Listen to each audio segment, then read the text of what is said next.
your idiot league mates draft these players. These are guys that we are not touching in fantasy leagues, and you shouldn't touch them either. Stay tuned. These guys you should definitely be...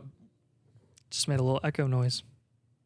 You messed me up. Sorry. Do us a huge favor. We don't get enough likes on this channel for some reason. If you want to support us, it's free, it's easy. Please help us out. Make sure you drop a like on this video. And also, if you play fantasy football, we are going to be here all season long for you to give you the best content that we can to help you win your league. So make sure you are also subscribed. Really helps us out. We really appreciate it. We know there are lots of fantasy football channels out there. Drop in the comments and say hello. Drop your questions down there. We love answering questions. We try to be as personable as we can. So make sure you subscribe for us. And again, I'll clarify, like I do with every single one of these videos. These are all great football players. They play in the NFL. We sit behind a desk and we talk about them. We are lame compared to them. We are lame. We do not make millions of dollars. We are not athletes. We are not as muscular as they are. Well, Nathan and I aren't as muscular as they are. We don't hate them when we think they're talented. The theme with all of them is that we prefer the players being drafted around them more than we prefer the actual players themselves, and we think the players around them are going to perform better. So we'll tell you the player, their situation, and their outlook for the season, and who we would recommend drafting instead, starting with DJ Moore. DJ Moore, his best season was in 2019. He had 15.4 points per game. The Panthers that year were second in pass attempts. They were second that year. They threw 40 pass attempts per game. So keep in mind, 15 points per game on the second most passes thrown in the league. The 2022 Bears, on the other hand, now, just wrap your mind around this. Through 22.2 passes per game, which was 32nd in the league, which was the lowest in the past 2 decades. That is 20 years. The lowest pass attempts per game in the last 20 years. Even on second in the league And I only went back volume. 20 years. Yeah. Even on second in the league passing volume, his ceiling was 15.4 points per game. They'll pass the ball more, though. Teams with the fewest pass attempts over the past 2 decades see an average increase of 14% the next year. The largest increase was when the Broncos switched from Tim Tebow to Peyton Manning, which of course makes a lot of sense. Justin Fields is going to make that jump. And that was 29%. Yeah, no, which was 4.7 attempts per game. If the Bears broke that record, let's say theoretically that they are big trendsetters and they break the record, they increase their passing volume by 30%. A Peyton Manning level increase. That would put them at 29 attempts, which would still be 27th in the league, with DJ Moore's career best target share of 28%. And of those 29 attempts, that's at best 8 targets a game. He had 9 targets a game in 2019 when the Panthers had 39 to 40 attempts. Oh, and by the way, Justin Fields, his PPF is PFF. Yeah, I was like, that's not right. His PFF pass grade is 54.4 last year. That was good for 59th in the league. 59th. That shouldn't be possible. How many quarterbacks even played last year? His true completion percentage was 65%, which was 32nd in the league, which I'm sure there's a minimum threshold on that. I'm sure he's last. The catchable pass rate from Justin Fields last year was 69%, which is nice, but not really because it was 46th in the league. So it's not nice, right? Some quarterbacks have a completion rate of 69%. Yeah. Yes. That's crazy. The true pass rating of 71.6, which was 30th in the league. So what are we saying? We're saying this, that we are not drafting DJ Moore. Because he's a bad receiver. Not because he's a bad receiver. He's a very good receiver. Because he's not going to get the volume and he's not going to have the quarterback play. Plain and simple. Yep. And we just proved it. That is absolute definitive proof that it's not going to happen. Definitive. Because if they're defying Tim Tebow, Peyton Manning stuff, you can come back and call us wrong. That's how confident we are. I don't think you understand how bad the Bears' offensive line was last year. If we're wrong, it'll be because the Bears made history. It'll be because the Bears got Drew Brees to come out of retirement. That's the only way. Peyton Manning level history. We prefer. You can make that prediction if over you want DJ Moore, who is going as the wide receiver 26. We prefer Christian Kirk at the wide receiver 27. Brandon Ayuk at wide receiver 28. Deontay Johnson at wide receiver 29. Chris Godwin at wide receiver 30. Marquise Brown at wide receiver 31. JSN at wide receiver 32. And more. There's a few more. Michael Pittman is down there somewhere. I would easily prefer Pittman. I would prefer Tyler Lockett. I prefer Jordan Addison over him. Tyler Lockett. Yes. Quentin Johnson probably. Jahan Dotson. There's a ton of guys all the way down in almost the 40s that I'm preferring over DJ Moore. So I feel like that was enough statistical backing for you to maybe at least say that we're onto something there. right? Next guy on this list is going to be DK Metcalf. I think we're actually just really ignorant, honestly.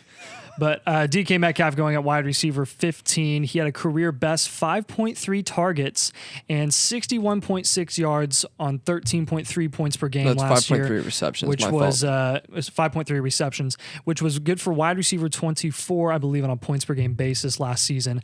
Tyler Lockett last season had 5.3 receptions and 64.6 yards for 14.8 points per game at wide receiver 16 on a points per game basis. So if you see that there, you obviously are seeing that Lockett he does have the edge on DK Metcalf, and that's just because of his style of play, what he plays at the wide receiver position, which is going to be honestly more of a red zone target. I mean, 14.8 points per game with the same amount of receptions per game means that he's getting more touchdowns and honestly more targets in general. 17th in route win rate, DK Metcalf was 34th in yards per route run, 24th in yards per team pass attempt.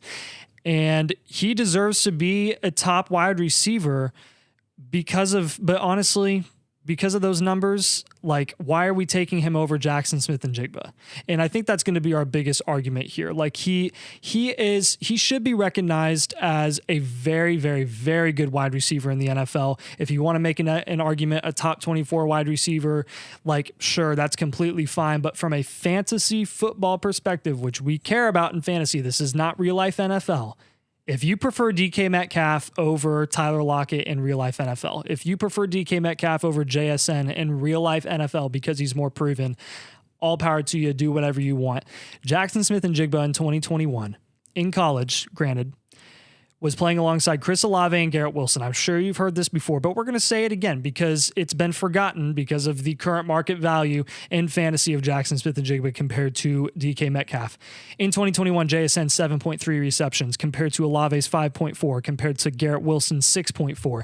JSN 124 yards, Olave 78, Garrett Wilson 96. JSN 0.7 touchdowns, Olave 1, Garrett Wilson 1. So JSN, from a volume perspective, outproduced Garrett Wilson and Chris Olave. Look what those two are in the NFL right now. What do you think Jackson Smith-Njigba is going to do from a production perspective, playing alongside helpful wide receivers and field stretchers in DK Metcalf and Tyler Lockett? He's probably going to outproduce both of them. He's already outproduced two top NFL wide receivers who proved that in their first year. DK Metcalf is not as good of a wide receiver as Chris Olave and Garrett Wilson. Neither is Tyler Lockett. DK will likely see a decline in targets, receptions, and as a result, yards, even if he does see an uptick in yards per reception, because, again, he's a big play guy, big body guy, he's fast. The guys we think offer comparable, if not better production that are just going later in the draft are going to be guys like Calvin Ridley, that's Simon's argument, Amari Cooper, Deebo Samuel, and Christian Watson. Christian Watson, I think, could be debatable as well, but I mean, honestly, why is it as debatable as some people claim it is? Because Christian Watson is the same type of receiver, playing with an inexperienced quarterback who does have an arm. He'll take shots downfield, and Christian Watson is a really good red zone threat. Really good. DK Metcalf is not as good of a red zone threat, I don't think, as Christian Watson is. So those are going to be the guys that we kind of prefer over DK Metcalf. Yeah, and I think just the biggest thing here is and JSN. DK Metcalf is a really good wide receiver. We just think he doesn't offer much upside at his price. I mean, his ceiling wasn't much better than wide receiver. What's he going as 15? When he was with Russell Wilson, and it was just him and Tyler Lockett. So why is he going to do better than that this year when they've added in JSN? Just wait and grab some of these guys later in the draft who do have higher upside. So you may not like the Christian Watson or Calvin Ridley picks, but just wait a little bit and grab some of them. Either of them, I think, have a higher floor.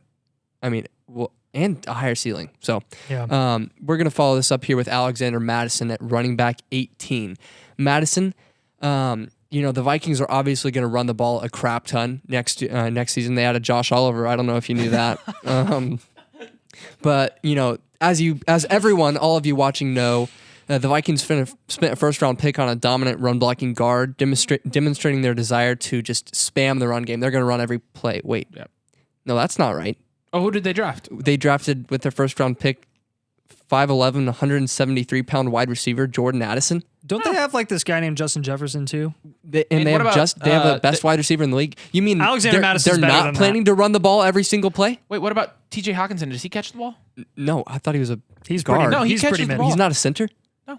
He's not. So not a they're tackle. so they're probably going to pass the ball a lot. Dude, I thought he was Is that what you're saying? fullback. My bad. The Vikings last year were number 3 in pass attempts per game. I thought he was Aquaman. And they're not going to be changing that. Like we just said, they spent a first round pick on a wide receiver. They spent a second round pick last year. They didn't draft TJ Hawkinson, but they sent a second and third round pick for TJ Hawkinson. So they will be passing the ball just as much, if not more, than they did last year. Yeah, but if you're worried about the 12 personnel, Josh Oliver is brought on there. You're right, 2 boosts the run game a little bit, but that also gives a lot more flexibility for TJ Hawkinson to be more effective in the passing game. He's not going to be blocking as much as Josh Oliver will. absolutely. And, this isn't even discussing Alexander Mattison versus Dalvin Cook, so let's just quickly get into that. Dalvin Cook is a better running back than Alexander Mattison. Even last year, he's better than Alexander Mattison ever will be, and I'm willing to bet that. Last year, 264 carries for 1,173 rush yards. That's 4.4 yards per carry. On top of that, he had 39 receptions for almost 300 yards, 10 touchdowns, and 14 points per game. That was 14th.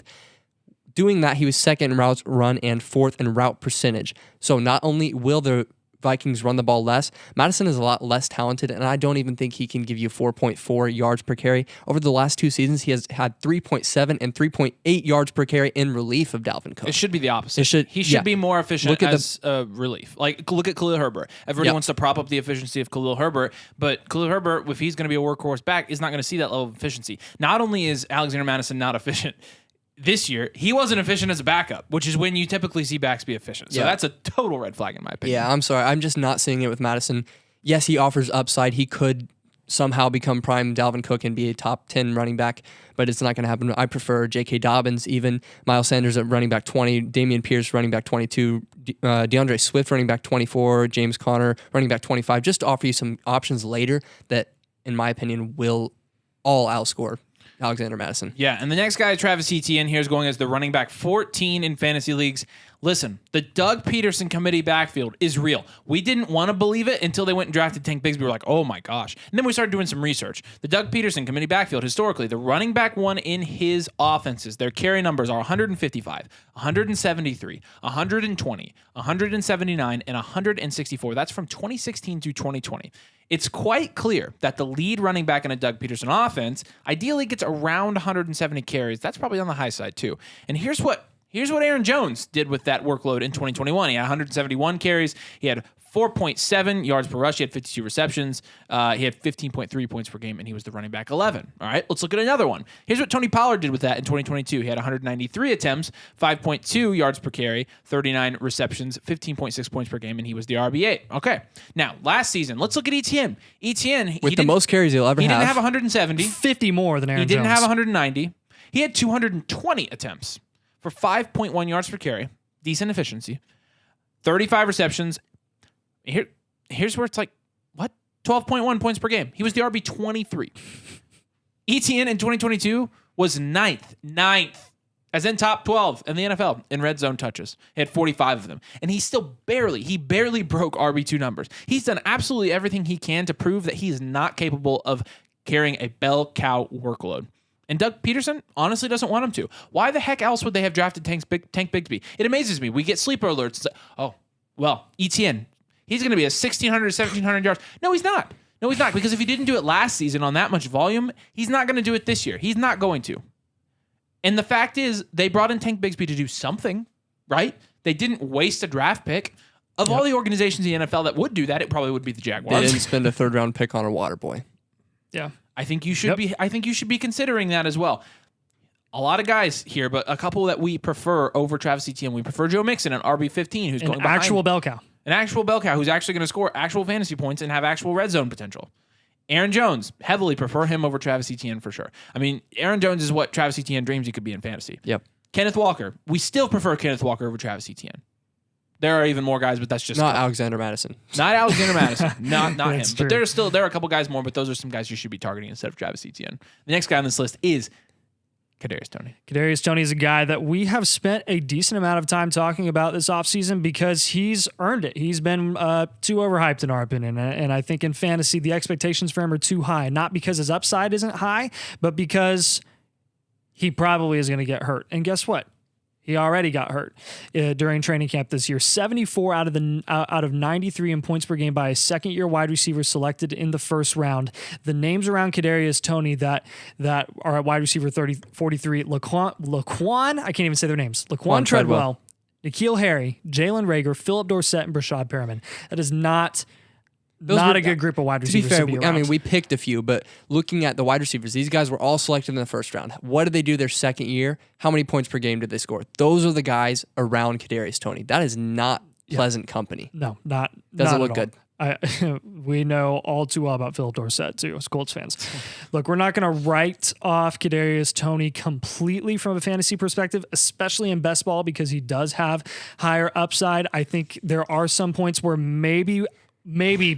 I'm writing him off in best ball, okay, Nathan. Sorry. maybe, I am too. All right. 1% Yeah, we're of just the trying to time, be nice. 1% of the time, maybe No, we'll we're take a not. shot at him if I'm he not ends up taking him. falling lower than what he's currently valued at. But look, even if that's the case, even in 10 games in Kansas City last year, he surpassed 5+ targets once. More than 5 targets one time. But Nathan, did you see the Super Bowl? Oh, yeah. When No, this is including those. when Bieniemy wrote up a masterpiece of a call and literally no one was even in the vicinity of Kadarius Toney. I mean, was all him. if by that definition, then Sky Moore should be the wide receiver one in Kansas City, right? Yeah, for sure. Same exact play. Yeah. Kadarius Toney also had more than 50% snap share last year on Kansas City. Never. Only more than 35% snap share once, including the playoffs. And like we already said, he can't stay healthy. Let's take guys that are going around his range who we trust their consistent upside a little bit more.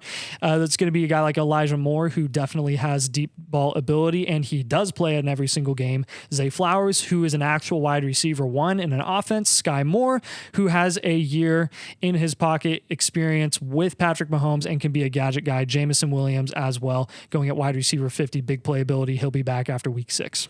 Yeah, next we have Chig Okonkwo, and honestly, this is the most stunning out of all of these. Chig Okonkwo is going as tight end 14 right now, and I have no idea why. Right? We liked his combine workout. We got to be there watching him. But last year, 5.7 points per game. That's tight end 31, right? So they switched the 1 and the 3 apparently. 2.7 targets per game for 26 yards on a 10.6% target share. That's 29th. 35.8% snap share. That's 66th. There's 65 other tight ends in the National Football League outsnapping Chig Okonkwo. Yes, he led tight ends in yards per route, run yards per reception, and fantasy points per route while being second in target rate. But that all says it's pretty clear to me that they have a way they want to use him. They don't want to use him as their every down tight end. They want to throw him out there for a mismatch, score some quick, 30-yard pass downfield. He can stretch the field, run down the seam. That's really all he is. I have no idea why he's going as tight end 14 right now. DeAndre Hopkins is the final nail in the coffin, too. I don't know why he hasn't plummeted down in rankings after the Hopkins signing. I honestly think Chig Okonkwo is maybe the worst pick in both redraft and dynasty. Yeah, right next to Kadarius Toney. Like, I can't even touch him in any format. Yeah. He's definitely going to disappoint. But we prefer pretty much any tight end. But just to name a few, Tyler Higbee, Gerald Everett, Cole Kmet, it keeps going. Infinite amount. I mean, Michael Mayer. Michael Mayer is going so much lower. Absolutely. That's Michael Mayer will absolutely outproduce Chig I don't know this year. Who pushed him up that I don't know. But again, let your idiot league mates draft those guys. Those are guys we're not touching. We're not going to tell you that you're just completely dumb for drafting them, but we did say idiot league mates. So, I mean, I kind of already said that. Yeah, so we're talking about your league mates. Yeah, we're not talking about you. You're not talking about you. So do us a huge favor, because we didn't call you an idiot in this video. Like the video for us and make sure you're subscribed. We need that support from you guys to get through as a fantasy channel, so please make sure you're doing that for us as well. Head over to flockfantasy.com/domain. When you use our code domain, you get 30% off. You get rankings, articles, databases. You get our Discord. You get, what was the other thing? Listener leagues. Duh. I forgot the last one. And also, we have team blueprints now. There's going to be a redraft version of these too. So, team blueprints, they're going to be giving you a good idea of your plan for this year for your fantasy team. So you're going to want to have those as well with the annual Mother Flocker tier. Like I said, flockfantasy.com/domain. 30% off with our code domain. As always, thanks for watching, and we'll see you later.